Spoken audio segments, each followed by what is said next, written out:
Hello, everyone, and welcome back to EasyTalk English. I'm Emily, and I'm here with the fantastic Paul. Hi, Paul. How's it doing? Hi, Emily. I'm doing fantastic. Thanks for asking.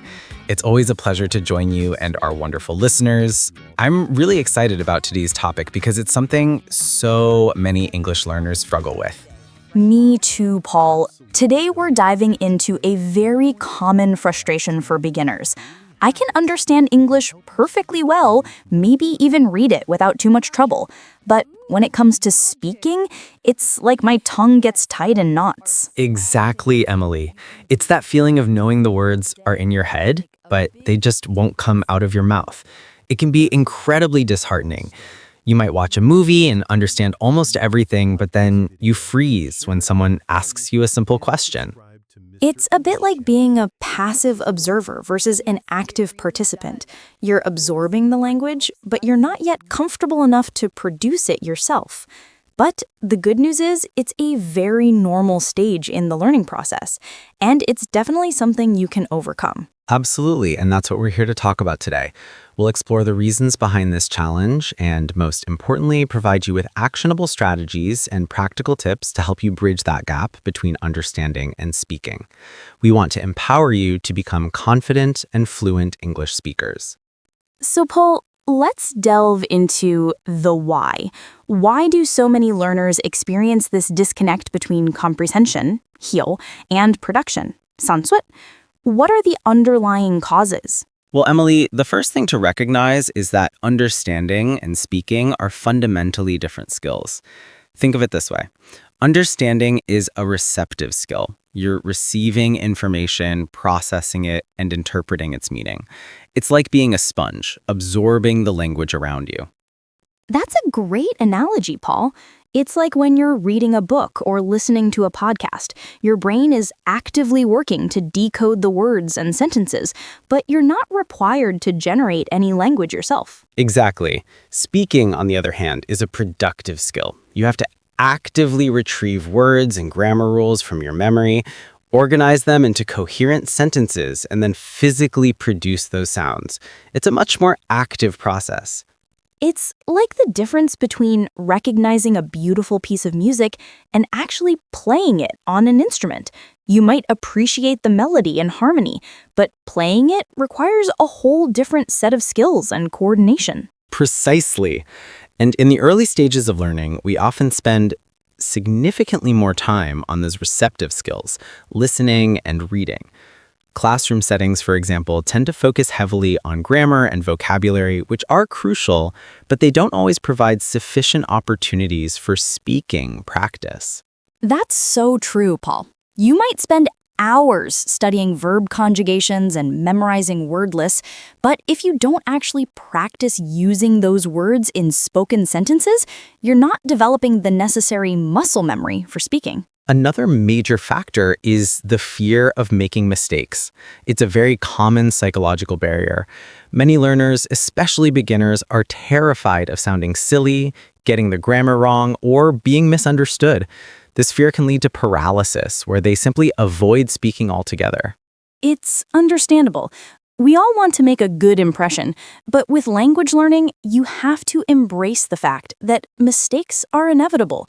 They're not failures, they're valuable learning opportunities. Absolutely, and often it's also a matter of confidence. You might actually know more English than you think, but you lack the self-assurance to use it. You're hesitant to put yourself out there, to take that leap of faith and start speaking.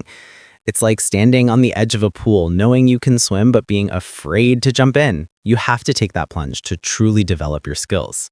Okay, so let's get down to brass tacks. What practical steps can beginners take to overcome this "I understand, but I can't speak" hurdle? Let's equip them with some actionable strategies. Okay, first and foremost, start incredibly small. Don't put pressure on yourself to have long, flowing conversations right away. Begin with the absolute basics. Simple phrases, greetings, and introductions. Hello, how are you? What's your name? Nice to meet you. Master these building blocks first. That's excellent advice. It's about building a solid foundation. And hand in hand with that, Practice consistently, even if it's just for 10 to 15 minutes each day. Consistency trumps intensity. Short, regular bursts of practice are far more effective than sporadic marathon study sessions. Exactly. It's like going to the gym. You wouldn't expect to lift heavy weights on your first day. You start with lighter weights and gradually increase the intensity as you get stronger. Language learning is the same. And find opportunities to speak wherever you can. If you have access to a language partner, whether online or in person, that's fantastic.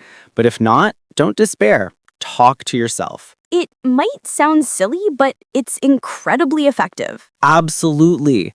Describe what you're doing throughout the day. I'm making coffee, I'm reading a book, I'm going for a walk. Narrate your actions. Describe what you see around you. I see a blue car. The sun is shining. The birds are singing. Plan out your day out loud. Tomorrow, I'm going to the supermarket. Then I'm going to meet a friend for lunch. And this is crucial. Don't be afraid to make mistakes. I cannot emphasize this enough.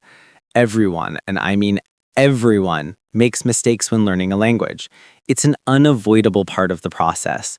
In fact, mistakes are incredibly valuable because they highlight areas where you need to improve. Think of mistakes as feedback. They're telling you, hey, this is something you need to work on. Instead of getting discouraged, embrace them, learn from them, and move on. And shift your focus from perfection to communication. Your primary goal, especially as a beginner, is not to speak like a native speaker. It's to be understood. Can you convey your message effectively? Can you get your point across? That's what matters most. Don't get bogged down in trying to use perfect grammar or complex vocabulary. Simple, clear communication is key. Use the words you know, even if they're basic. And on that note, use simple vocabulary.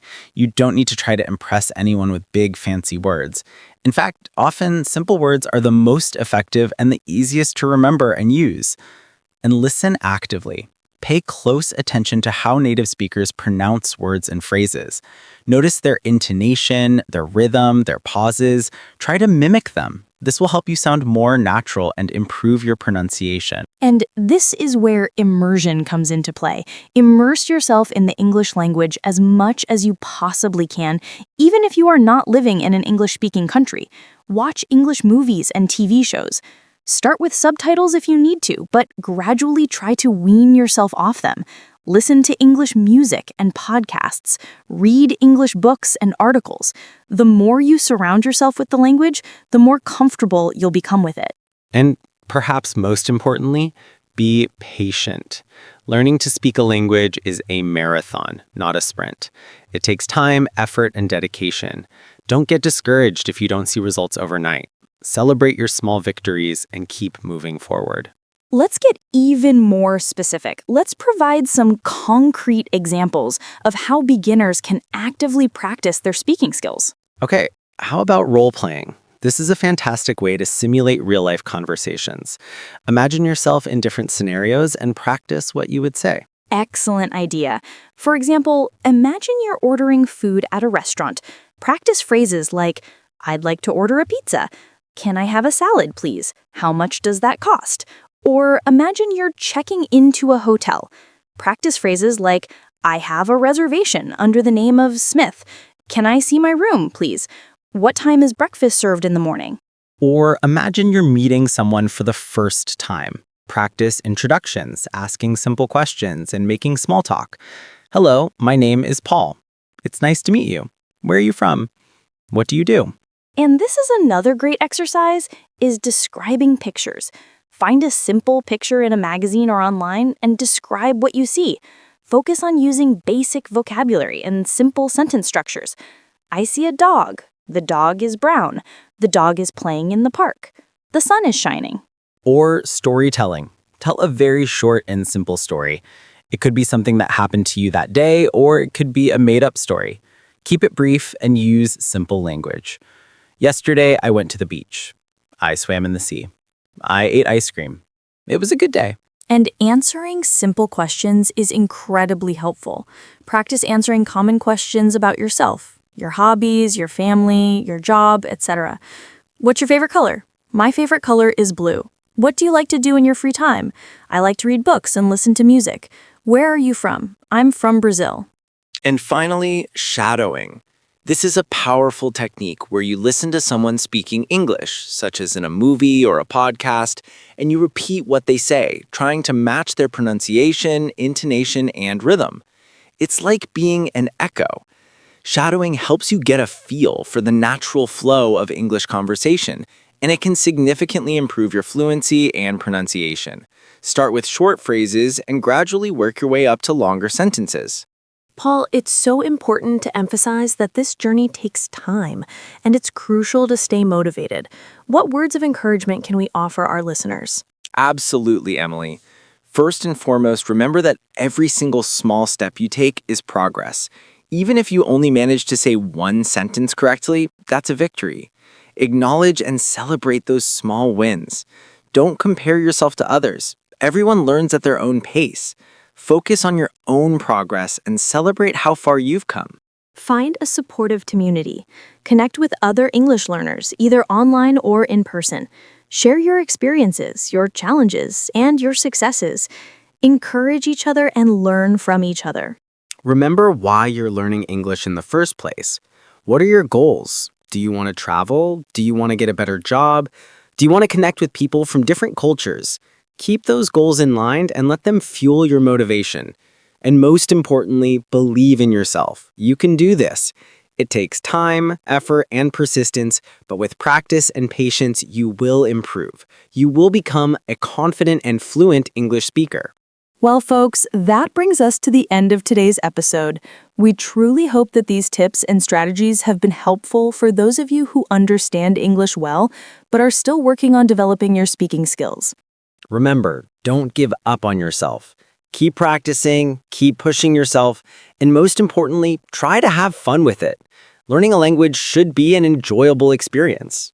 If you found this episode valuable, please subscribe to our channel, share it with your friends who are also on their English learning journey, and leave us a comment. We love hearing from you. Let us know what you think, share your own experiences, and suggest any other topics you'd like us to cover in future episodes. Thank you so much for tuning in, and happy learning to everyone. Goodbye, everyone.